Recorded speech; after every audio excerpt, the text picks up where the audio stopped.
97 বছর বয়স হয়েছে তার, তিনিও আজকের দিনে আমাদের এখানে এসে উপস্থিত হয়েছেন। শ্রী মাখনলাল সরকার তারপরে দিল্লিতে একটি দেশাত্মবোধক গান গাওয়ার জন্য দিল্লি পুলিশ তাকে গ্রেপ্তার করে। কংগ্রেসের সরকার নিয়ে যাওয়া হয় বিচারালয়ে। বিচারপতি বলেন তার উকিলের পরামর্শে যে ক্ষমা চান, আপনার মুক্তি দেব। কিন্তু মাখনলাল সরকার বলেছিলেন আমি কোনো অপরাধ করিনি, সুতরাং আমি একটা গান গেয়েছি। বিচারপতি বলেন তাহলে আপনি গানটা গেয়ে শোনান।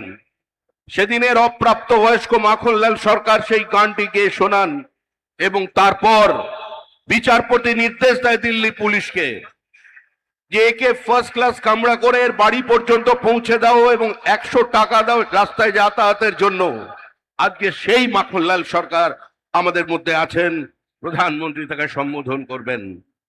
माखनलाल सरकार जो श्यामा प्रसाद मुखर्जी की अंतिम यात्रा का उसका साथी रहे हैं, आज हमारा मंच पे उपस्थित है। हमारा बुजुर्ग जो जीवन में किसी का सामने सर नहीं झुकाया और ऐसे हजारों कार्यकर्ता का बलिदान और प्रतीक्षा का कारण आज इस पार्टी सत्ता में आए हैं। यह सिर्फ कोई सत्ता की परिवर्तन नहीं है, श्यामा प्रसाद मुखर्जी की धरती पर श्यामा प्रसाद का सरकार बनने जा रहे हैं। कश्मीर से कन्याकुमारी जैसा हमारा सपना है, वैसे ही गंगोत्री से गंगा सागर तक डबल इंजन सरकार भारत, हमारा सरकार श्यामा प्रसाद मुखर्जी की सरकार आज बन रहे हैं।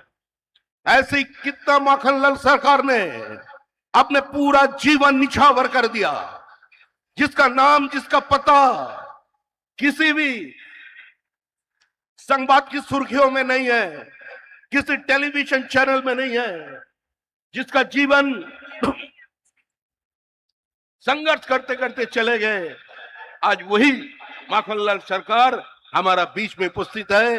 प्रधानमंत्री जी भी उसको अभिनंदन करेंगे थोड़ी बाद में।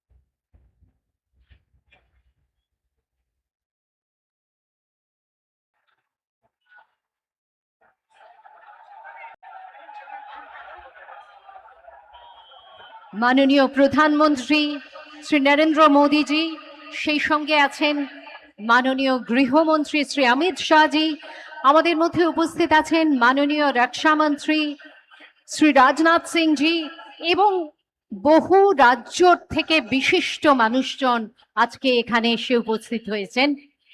এবং আজকের এই অনুষ্ঠানে আপনারা তো সকলেই জানেন যে আজকে আমরা মাননীয় প্রধানমন্ত্রীরই এই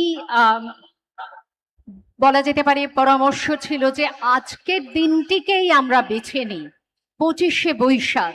কেননা 25শে বৈশাখ বাঙালির জীবনের সঙ্গে ওতপ্রোতভাবে জড়িত